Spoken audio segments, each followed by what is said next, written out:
విద్యార్థులారా, students, ఒక వారం నుంచి కూడాను మీరు ఈ స్పోర్ట్స్ లోపల ఎంతటి అవస్థ పడుతున్నారో, ఎంతటి తరబేతి చేస్తున్నారో అది నేను చూస్తూనే ఉన్నాను. Bhagavan has been watching and noticing all your struggle, all the strain that you have undergone during the past 1 week. అన్నపానాదులు వదిలి నిద్రాహారములు విసర్జించి ఎంతయో శ్రమపడి మీరు పని చేస్తున్నారు. You worked, sacrificing the food, drink and even sleep.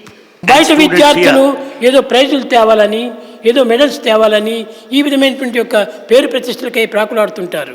Students outside, they have got only one purpose, to win a prize or medal. కానీ మన విద్యార్థులు స్వామి యొక్క తృప్తి కోసం మీరు పాటుపడుతున్నారు.